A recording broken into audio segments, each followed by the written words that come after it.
Aladdin और जादुई चिराग part 3। पिछली बार आपने देखा कैसे जादूगर ने चिराग को धोखे से चुरा लिया और अलादीन से उसका महल, यास्मीन और सब कुछ छीन लिया। लेकिन अलादीन हार नहीं माना। उसने 7 दरवाजों की रहस्यमयी यात्रा शुरू की और अब वो उस गुफा के सामने है जहां उसका इंतजार कर रहा है तलसिम ऐना। गुफा के अंदर सब कुछ लाल रोशनी में नहाया हुआ था। बीच में खड़ा था तलसिम ऐना, एक जिन्न जो आग से बना था। उसकी आंखें अंगारों जैसी थीं और हर सांस के साथ चारों ओर ताप फैलता जा रहा था।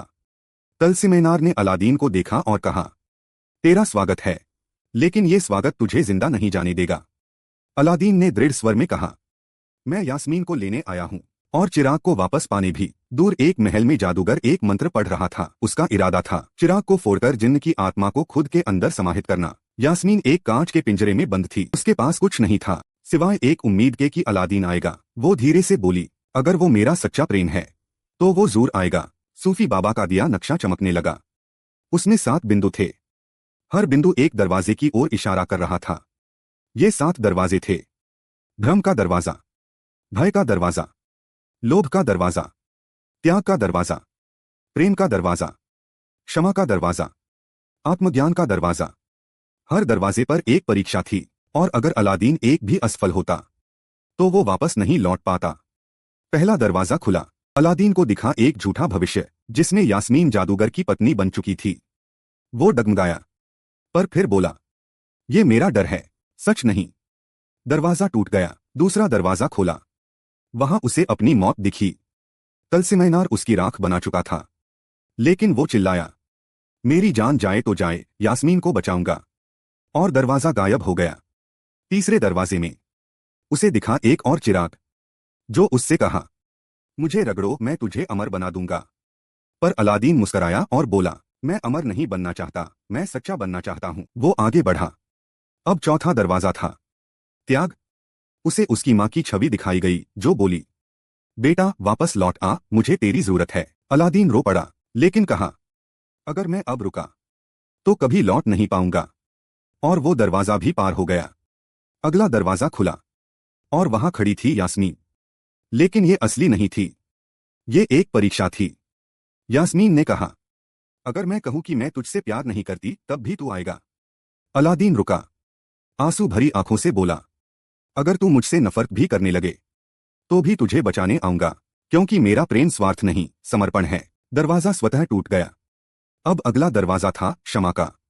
वहां सामने खड़ा था वही जादूगर जिसने सब छीना, धोखा दिया और यास्मीन को कैद किया। लेकिन यह सिर्फ उसकी छवि थी, जैसे आत्मा खुद से सवाल कर रही हो। एक आवाज आई, क्या तू उसे माफ कर सकता है जिसने तुझे सब कुछ छीन लिया? अलादीन चुप रहा। फिर कहा, अगर मैं बदले की आग में जिंदा रहूंगा तो प्रेम और न्याय के लिए मर जाऊंगा। हाँ, मैं उसे माफ करता हूं, लेकिन उसके कर्मों को नहीं। दरवाजा खुल गया। अब आखिरी दरवाजा था आत्मज्ञान। यहां न कोई राक्षस था, न कोई भ्रम, बस एक दर्पण था।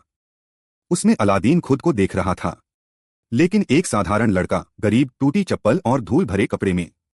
फिर अचानक दर्पण में जिन्न की छवि उभरी। वो बोला, जो मुझे चिराग से नहीं अपने आत्मबल से बुलाए उसे मैं हमेशा के लिए मुक्त करता हूं। अलादीन ने कहा, अब मैं जिन्न से कोई आदेश नहीं चाहता, मैं सिर्फ खुद को पहचानना चाहता हूं। जिन्न हंसा, तू अब चिराग का मालिक नहीं, तू खुद अपनी तकदीर का मालिक बन चुका है। दूसरी ओर यास्मीन अब चुप नहीं बैठी थी।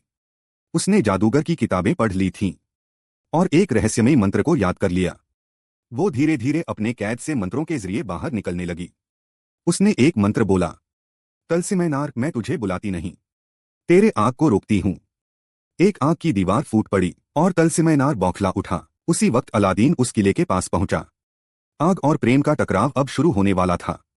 अलादीन ने जैसे ही किले में प्रवेश किया, तलसिमैनार गुस्से में दहाड़ा, मैं आग हूं, मौत हूं, और इस बार तुझे राख बना दूंगा। जमीन हिलने लगी, दीवारें पिघलने लगीं। तलसिम ने अपने अग्नि बाणों से अलादीन पर हमला किया। अलादीन ने सूफी बाबा का दिया ताबीज हवा में उठाया और कहा, मैं न लड़ाई चाहता हूं न जीत, बस वो चाहता हूं जो मेरा है, सच्चा प्रेम और न्याय। ताबीज से एक नीली रोशनी निकली जिसने आग को कुछ देर के लिए रोका। किले के अंदर यास्मीन अब पूरी तरह मंत्रों में पारंगत हो चुकी थी। उसने एक प्राचीन ग्रंथ से सीखा था, अगर प्रेम सच्चा हो तो बंदी भी शक्ति बन जाती है। यास्मीन ने हाथ जोड़े और कहा, हे दिव्य शक्ति, मुझे आग को बांधने की शक्ति दो। उसके हाथ से एक चमकता प्रकाश निकला और तलसिमैनार की आग को जकड़ लिया। तलसिम बौखलाया।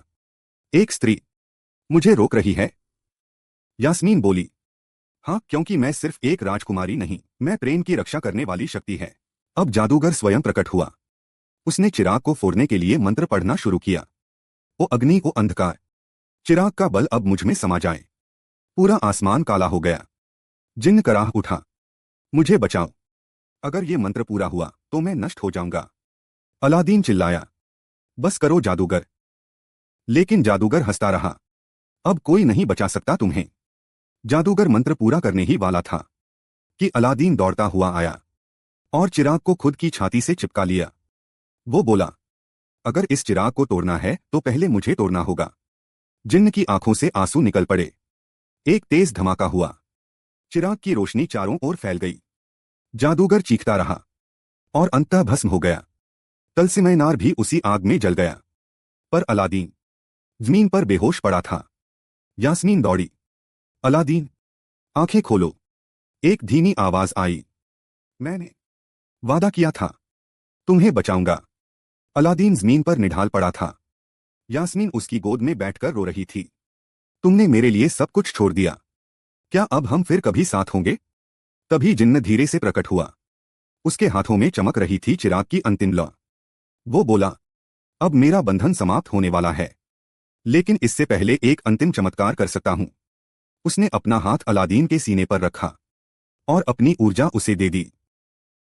कुछ पल बाद अलादीन की सांसें लौट आईं। अलादीन ने आंखें खोलीं, यास्मीन को देखा और मुस्कराया। जिन्न बोला, अब समय है कि मैं विदा लूं। इस बार न कोई चिराग रहेगा, न कोई मालिक। तुमने मुझे मुक्त किया है। अलादीन ने चिराग को जिन्न को लौटाया। जिन्न ने मुस्कराते हुए कहा, अगर दुनिया में फिर कभी सच्चाई, प्रेम और हिम्मत की जरूरत हुई तो शायद मैं फिर लौट आऊं। फिर वो एक चमक में बदल गया और आकाश में विलीन हो गया। जैसे ही जिन्न गया, महल फिर से उसी जगह प्रकट हुआ जहां से उसे उठाया गया था। नगरवासी चौंक गए। राजा और रानी भी वापस आ गए। अलादीन और यास्मीन एक साथ महल की बालकनी में आए। लोगों ने तालियां बजाईं, फूल बरसाए। राजा बोला, मैंने जीवन में बहुत गलतियां की, लेकिन अब मुझे गर्व है कि मेरी बेटी को तुम जैसा साथी मिला। कुछ समय बाद महल में शहनाइयां बजने लगीं। अलादीन और यास्मीन का विवाह हुआ, धूमधाम से, प्रेम से और आशीर्वादों से। नगर में उत्सव का माहौल था। लोग नाच रहे थे, बच्चे हंस रहे थे। सूफी बाबा भी आए और बोले, जब तुमने खुद को पहचान लिया तभी तुम्हारी जीत हुई। यही आत्मज्ञान की सबसे बड़ी विजय है। अगर आपको ये कहानी पसंद आई तो लाइक और सब्सक्राइब जरूर करें